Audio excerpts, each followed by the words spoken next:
శ్రీ షిరిడి సాయిబాబా. షిరిడి తన గురుస్థానమని, అక్కడ తమ గురువు సమాధి ఉన్నదని, కనుకనే తాము షిరిడిని తమ నివాస స్థానంగా చేసుకున్నామని తెలిపిన శ్రీ సాయిబాబా షిరిడి వేదికగా అవతార కార్యాన్ని కొనసాగిస్తున్నారు. శ్రీ సాయిబాబా తల్లిదండ్రులు ఎవరో, ఎక్కడ నుండి వచ్చారో, కులమతాలేమిటో ఎవరికీ తెలియదు. షిరిడీలో శిథిలమై ఉన్న పాడుబడిన మసీదులో నివసిస్తూ 5 ఇండ్లలో భిక్షాటన చేస్తూ చూడడానికి ఒక సామాన్య ఫకీరుగా కనిపించేవారు.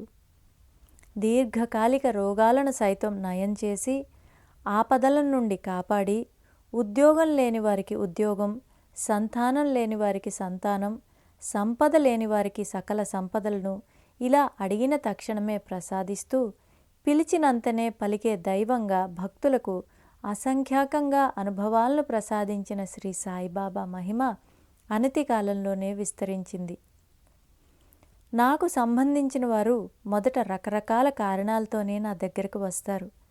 వారి కోరికలు తీరి జీవితంలో సౌఖ్యం చిక్కాక నన్ను అనుసరించి ఆధ్యాత్మికంగా పురోగమిస్తారు అని ప్రాపంచిక అవసరాలను, కోరికలను తీర్చి అంతర్లీనంగా అంతకు మించి ఆధ్యాత్మికోన్నతిని జీవితాలలోనూ ఆలోచనలలోనూ పరిణితిని అనుగ్రహించారు. నా ఆజ్ఞ లేక ఆకైనా కదలదు.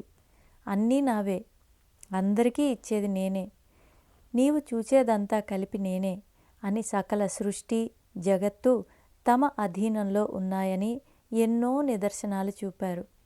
సర్వత్రా సర్వజీవుల్లోనూ తామే ఉన్నామని, తాము సర్వదేవతా స్వరూపులమని, సకల సాధు స్వరూపులమని ఎన్నో అనుభవాల ద్వారా నిరూపించారు. అన్ని మతాల వారు శ్రీ సాయిని తమ దైవంగా భావించి పూజించారు. మా సాంప్రదాయమే వేరు అని మూఢాచారాలను, అంధవిశ్వాసాలకు అతీతమైన సత్సాంప్రదాయాన్ని నెలకొల్పారు. గురువును తెలుసుకో, గురువే అన్ని దైవాలు అని ప్రబోధించిన శ్రీ సాయిబాబాను సద్గురు సామ్రాట్గా సమకాలీన మహాత్ములు కొనయాడారు.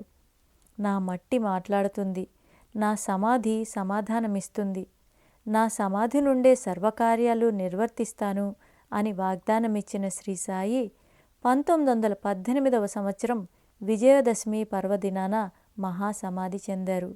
నేటికి అసంఖ్యాక భక్తుల జీవితాలను ఆనందమయం చేస్తున్నారు.